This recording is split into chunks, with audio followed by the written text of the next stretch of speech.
Saudara, polisi tetapkan 4 orang menjadi tersangka terkait dugaan penculikan yang dikaitkan dengan tradisi kawin tangkap di Kabupaten Sumba Barat Daya, Nusa Tenggara Timur.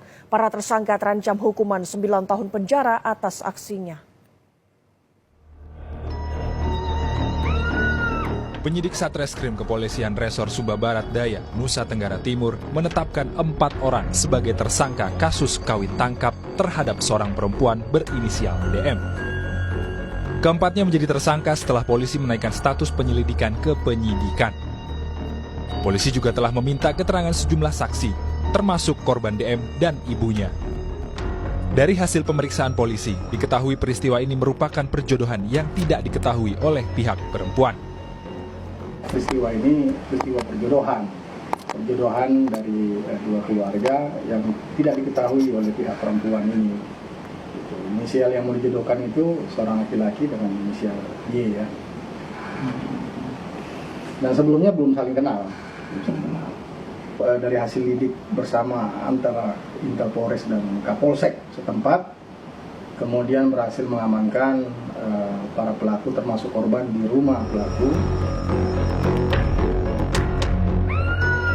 Sebelumnya sebuah video viral di media sosial memperlihatkan sekelompok laki-laki diduga menculik perempuan yang dikaitkan dengan tradisi kawin tangkap di Kabupaten Sumba Barat Daya, Nusa Tenggara Timur. Seorang perempuan yang berdiri di tepi jalan tiba-tiba disekap sekelompok laki-laki yang langsung menaikkannya ke atas mobil bak terbuka. Aksi yang menyerupai penculikan ini dikaitkan sebagai tradisi kawin tangkap di Kabupaten Sumba Barat Daya. Polisi bergerak cepat, korban perempuan pun ditemukan di rumah pelaku, sementara 4 tersangka lainnya langsung ditangkap. Tim Liputan, Kompas TV.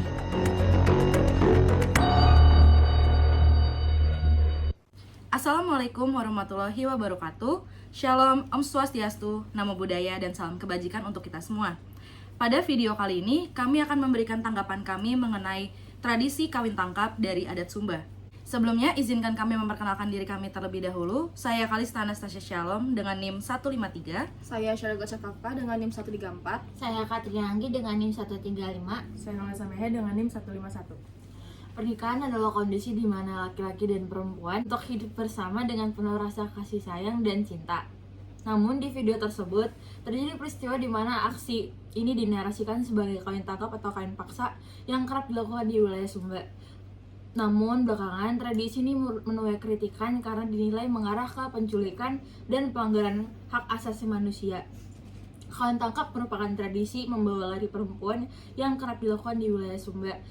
Dan sebelumnya Polres sudah menangkap 5 orang terkait kasus dan berdasarkan hasil penyelidikan mereka dinyatakan sebagai tersangka dan kini sudah dinaikkan ke penyidikan. Berdasarkan pendapat beberapa ahli, kawin tangkap dalam bahasa Sumba Timur yaitu piri maranggangu yang artinya menangkap atau mengambil dalam pertemuan sering terjadi di ruang publik atau di tempat umum seperti di pasar tradisional atau tempat kegiatan adat istiadat, misalnya pesta adat, di jalan, di rumah, bahkan di kebun. Dahulu tradisi ini melewati 4 tahapan dalam proses perkawinan. Yang pertama adalah tahap tangat kaulur yang artinya memperkenalkan diri dengan cara mengantarkan sirih dan pinang-pinang pada keluarga perempuan. Tahap kedua, lua pakarai tahu yang artinya keluarga lelaki akan ke rumah keluarga perempuan untuk meminta atau meminang anak perempuan tersebut. Tahap ketiga adalah pangga yang artinya pihak perempuan akan ke keluarga laki-laki untuk melihat situasi dan kondisi lelaki.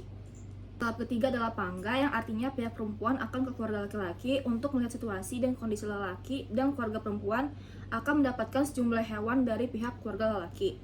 Lalu yang terakhir adalah purungandi, yaitu keluarga lelaki beserta keluarganya akan ke rumah keluarga perempuan untuk dibawa ke keluarga laki-laki.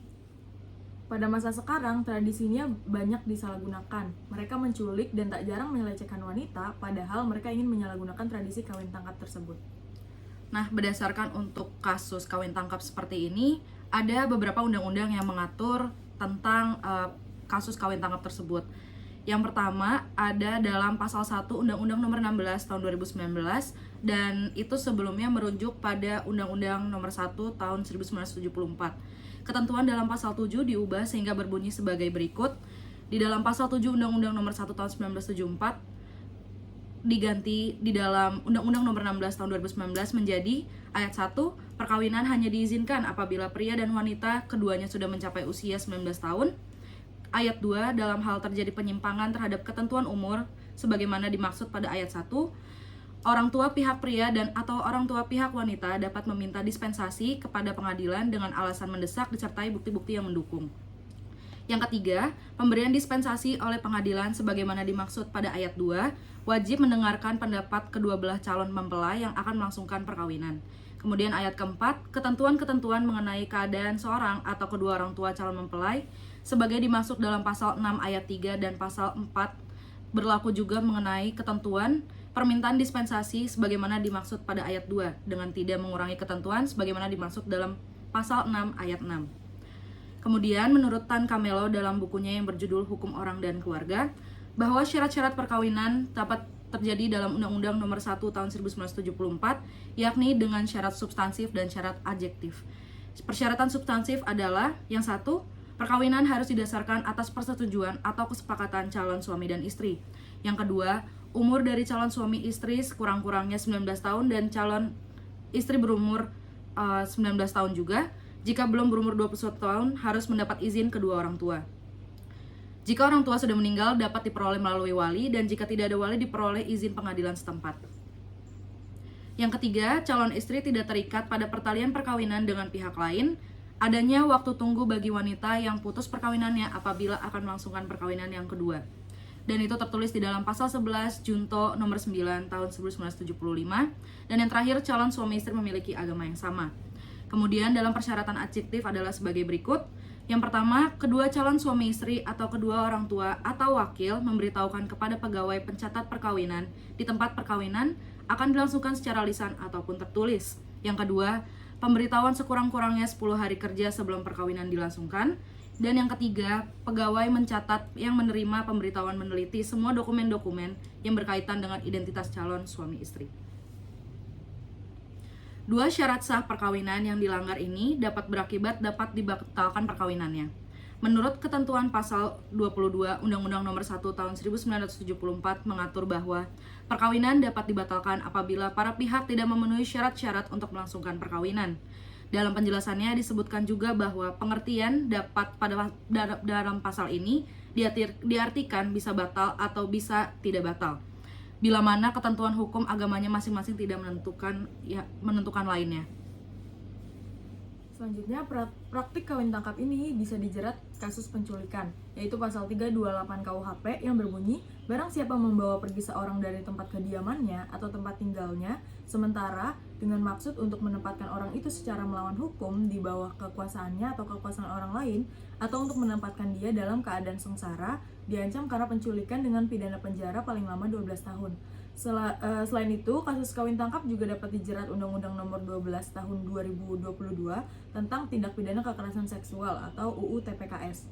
Sebagaimana tercantum dalam pasal 4 ayat 1 huruf E Jungto pasal 10. Nah, selanjutnya pendapat kita mengenai kasus kawin tangkap ini, kami sangat tidak setuju dengan penyalahgunaan tradisi kawin tangkap ini karena dianggap menyalahgunakan tradisi ini dengan keinginannya sendiri dan tidak sesuai dengan adat yang sudah ada sejak dulu.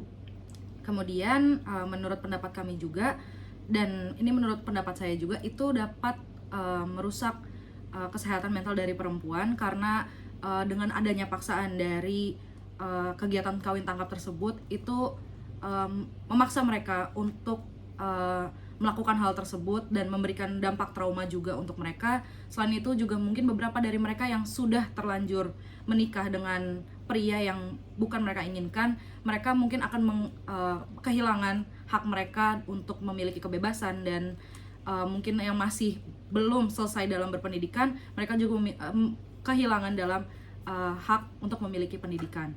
Selain itu juga, ini juga melanggar hak asasi manusia khususnya dari pihak wanita. Seperti itu.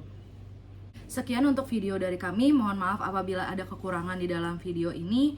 Terima kasih sudah menonton. Wassalamualaikum warahmatullahi wabarakatuh. Shalom, Om Swastiastu, Namo Buddhaya, dan salam kebajikan.